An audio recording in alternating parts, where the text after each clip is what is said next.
Getting lean isn't just losing weight, it's losing fat and revealing muscle. There's two problems to it. And that was a mistake I made early on. I was 16, finally old enough to get in the gym, and I thought I was about to become absolutely shredded. So what did I do? I ran on the treadmill every Sunday for about 40 minutes, or as close to that as I could actually handle, because it was boring. And I did that religiously for 2 months. And the result was basically nothing. I probably lost a little bit of weight, but I still looked the same, really. Because what happens when you just lose weight, with no strength training, with no structure, is you also lose muscle. You end up just skinny, or you end up skinny fat, which isn't where you want to be, really. And that's when I clocked it. The cardio on its own isn't enough to actually get in shape. That's not how you do it. So once I did proper weight training, I started getting stronger, started building muscle. That's when things changed. Slowly, but it was like real changes now. I started to look leaner, not just lighter. Okay, so step one for getting in shape is going to be workouts. You need a solid workout plan. Something that fits your life, that fits your shifts, not some generic plan from Instagram or TikTok.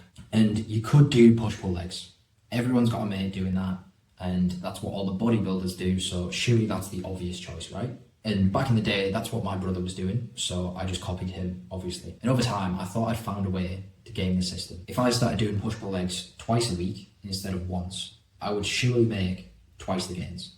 So that's what I did. I was in the gym 6 days a week, thinking I'd cracked the code, thinking I'd outsmarted everyone. Except I hadn't, because I wasn't actually in the gym 6 days a week. I would get to day 4 and I would crash, or I'd sleep in and I'd miss my workout window because I was too tired, or work would wipe me out, or I just couldn't be asked to get those final few sessions. The problem was, my smart plan was too smart. It looked great on paper, but in reality, it didn't work. It just was way too much. Especially on top of 50, 60-hour weeks in the kitchen, my body was done. But the core idea of hitting each muscle group twice is rock solid. You just need a smarter way to do it. And that's where full body workouts come in. You do them 2 or 3 times a week and you're covering all bases.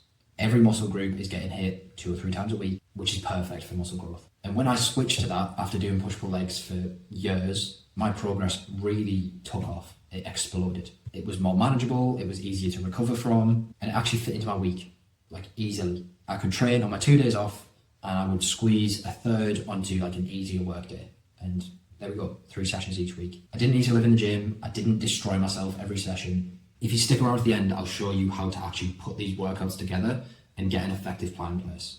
But first, let's talk food. Diet is the big one for a lot of people. And I don't know about you, but when I was in kitchens, my eating routine was a joke. Some days, maybe there'd be a bit of staff food. Other days, there would be some chips or maybe a bit of leftover steak or whatever. But very rarely would I eat an actual proper meal on the days where I worked. And that's obviously a problem. I tried to fix it with meal prep and internet diet plans and the usual stuff basically, but nothing stuck. I'd be tired and I'd miss my Sunday meal prep, and then the whole week's like knocked off track. Again, it's great in theory, but not in reality. But the thing was, I was starting with no structure, basically not eating anything at all. And I was trying to go all the way up here to like perfection, locked in meal prep. I completely skipped the stuff in the middle, the stepping stones, I guess you'd call them. So I realised I needed to start smaller. I tried to introduce just a little bit more structure instead of throwing the whole kitchen sink at it. I told myself, just get 1 meal per day. 1 solid, high protein meal with chicken, beef, fish, whatever I had, a carb source like rice, potatoes or pasta, and then some fruit and or veg. Kept it as simple as possible. Sometimes I'd cook that from scratch after work. Sometimes I'd make like 3 or 4 portions up beforehand and keep those in the fridge to just warm up when I got back. And just from that, 1 meal a day, things got better. And then I gradually stepped it up and tried to include another meal in the day, at least 70% of the time. That could have been staff food, a meal deal, a protein shake and a banana. It didn't really matter what it was, but something similar, as long as it ticked those 2 boxes. High in protein and some fruit or veg. Game changer. It wasn't perfect, but it was consistent, and that made all the difference. So we've got training in place, we've got a food routine. Those are the 2 main things that are going to drive your progress forward. So now we need to track whether it's actually working and you are making progress. You can't just drive blind and expect to magically appear at your destination. So if you're just guessing, you're setting yourself up to fail. So the first thing to do is to take some progress photos. Do it in shorts, take front, back and side. Try and keep it similar lighting and a similar sort of time each week. Ideally first thing in the morning. Use a blank wall, just keep it nice and simple. Then repeat that every 1 or 2 weeks, keeping the same setup if possible, and compare them.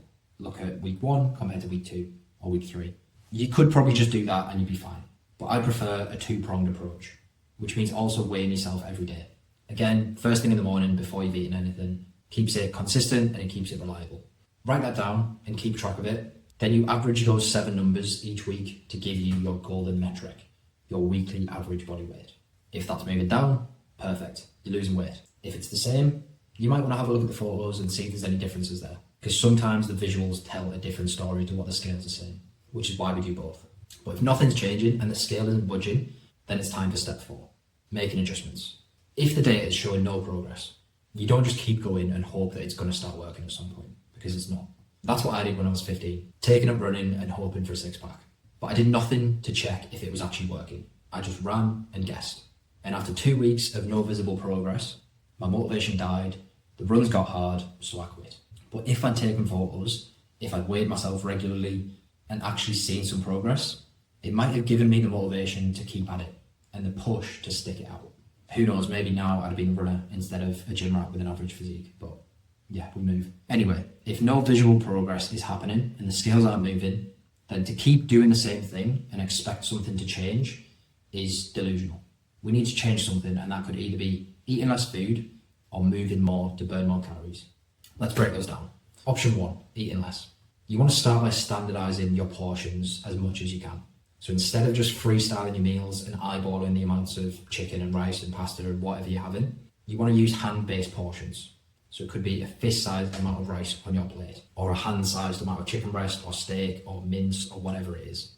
But you want to keep those consistent day to day, and if you still see no changes to your body weight, that's when you want to scale those portions down a little bit. So it might be a little bit less than a fist, or a little bit smaller than a hand, it could be a palm instead.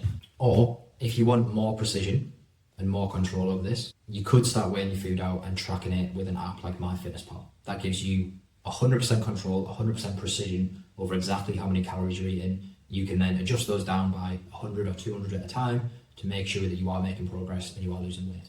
That's a bit more advanced. It can get a little bit complicated, but if you want to give it a try, it's a great option. Okay, option 2 is moving more.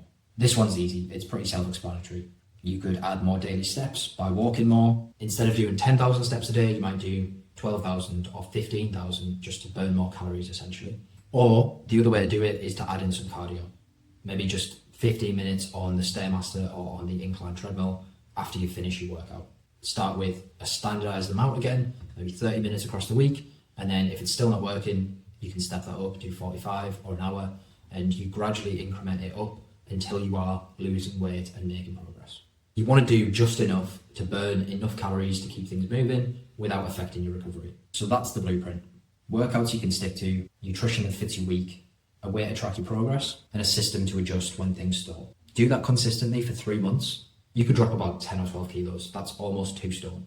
No need for burpees, no 6-day brutal plans, no giving up staff meals and living off boiled chicken. Just a clear plan and the balls to stick to it. So if you want to know how to build those actual workouts themselves, watch this video next.